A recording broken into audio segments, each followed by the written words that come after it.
Okay, so welcome back guys. This is the second tutorial for Java programming. In this video we will go over data type, but first let's do a recap of what we did during the last tutorial. So let me just reopen it.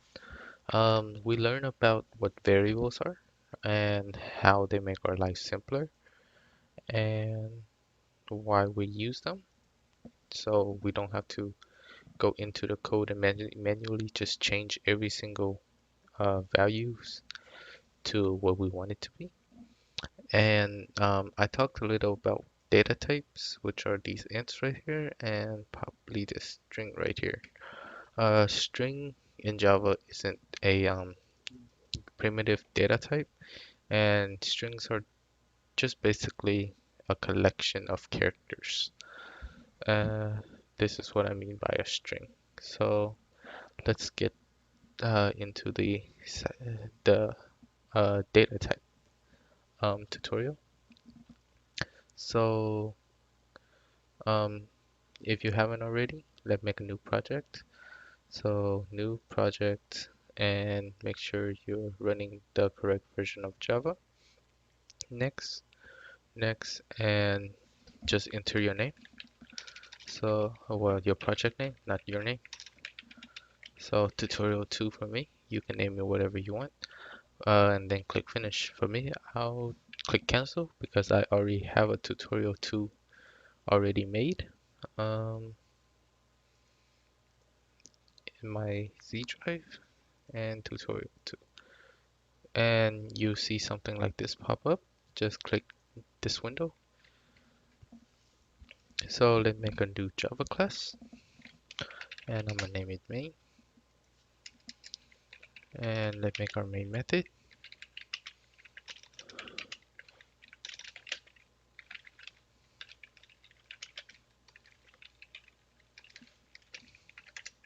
And let me zoom in. Okay, so for data types, let's start from the smallest, which would be a byte. So, um, technically, wait, let me name it. So, let me name it data byte equals 0. Yeah. So, technically, a byte is the smallest, and it can only hold from negative 128 to positive 227.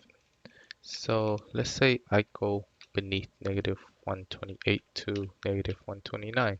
It's gonna throw me an error because it the byte becomes an integer. And it'll do the same thing if I go above 127. And it'll say the byte just became an integer. So um, technically what a byte is used for is if you want to save memory when you're working with very large arrays. Um, for arrays, we'll go over that later.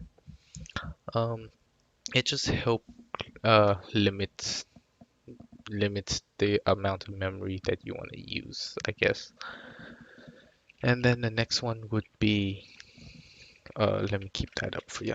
So next one would be short. So data short equals 0. So I'm just use 0 because that's the default values for a lot of data types first. So for shorts is um the second mm, smallest I would say, and it can only go from negative uh 32,768 I believe. Yeah. So from that, so if I go any lower, it'll say that is an integer again. To positive 32,767. So if I go above that, it'll be an integer. Okay, and basically a short is the same thing as a byte. What you would use them for is to save memory if you're using big,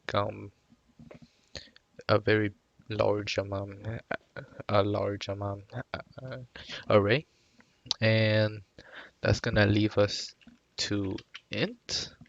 So for int, let me name it int. Wait, data int. So, um, this is probably the one that you would use the most of ints. Let's go with 0. And ints can go up to around 2 billion something, 2 billion 700 something, I believe. So, so 2 billion, um, 7?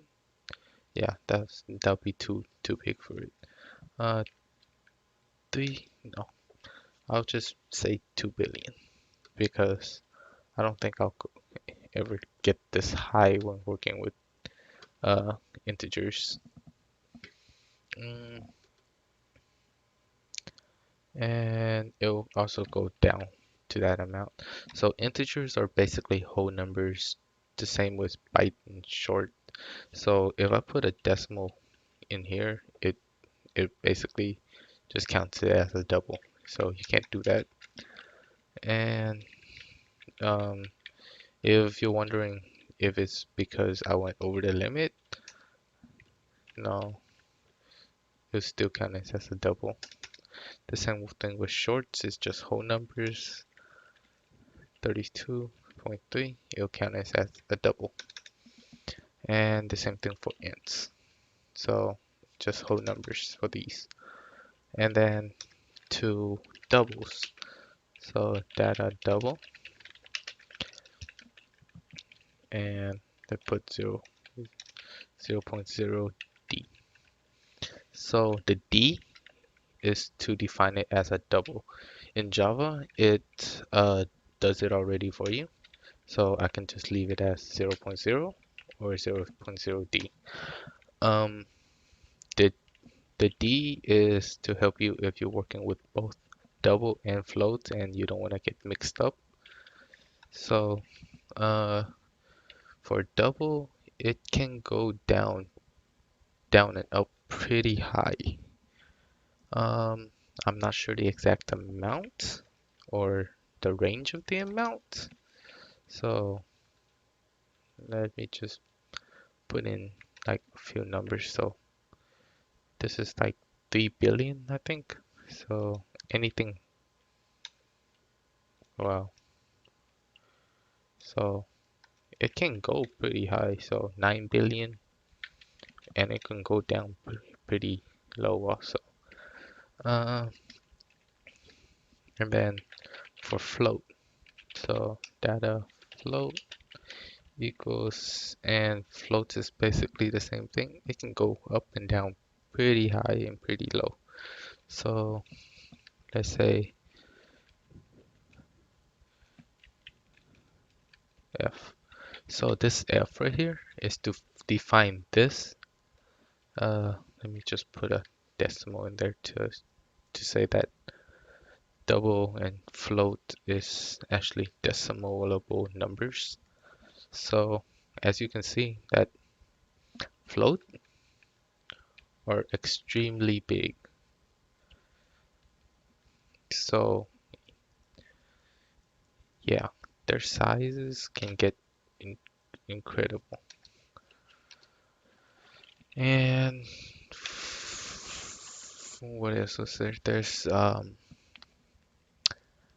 characters, uh, data char. So characters can hold uh, just one, I think. Yeah, characters can just hold one letter, one number, a symbol. Uh, you can't really add anything else to it. and and like I said before, strings are a Java thing. It's not a not a primitive data type, and string is, I won't put data because it's not primitive. Um, String is just a collection of characters. So basically, you can make a character into a string by just combining a whole bunch of different characters. But Java and several other programming language made it easier to make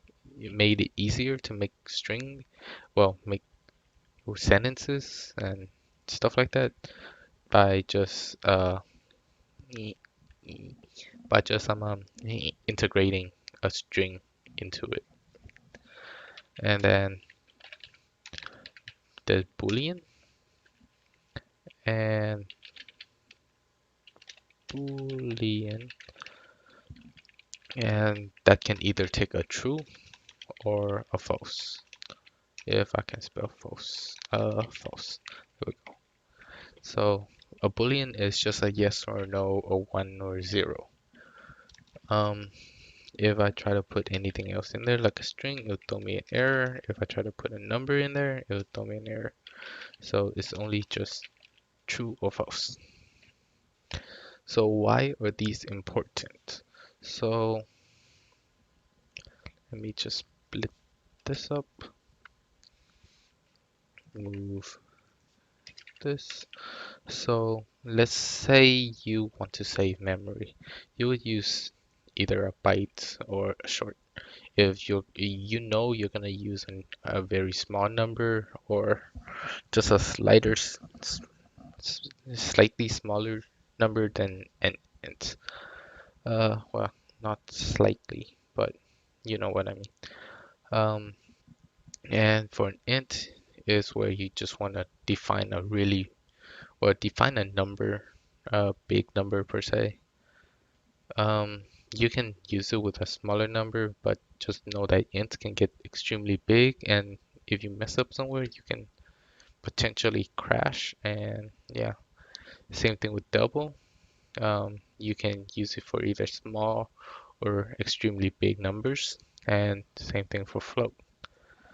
Uh, Characters, you would use them if you only want to look for or want to have just one character. And string is if you want to have a array of characters made easily. Boolean is if you want to check for a yes or a no. I'm sorry if this was pretty much of a ramble, but that's what it is. Um, at first, it can be hard to grasp the concept of what these do and why they're important, but later on, they'll come into a major part of programming. And that's gonna be it for this episode. Thank you for watching, guys.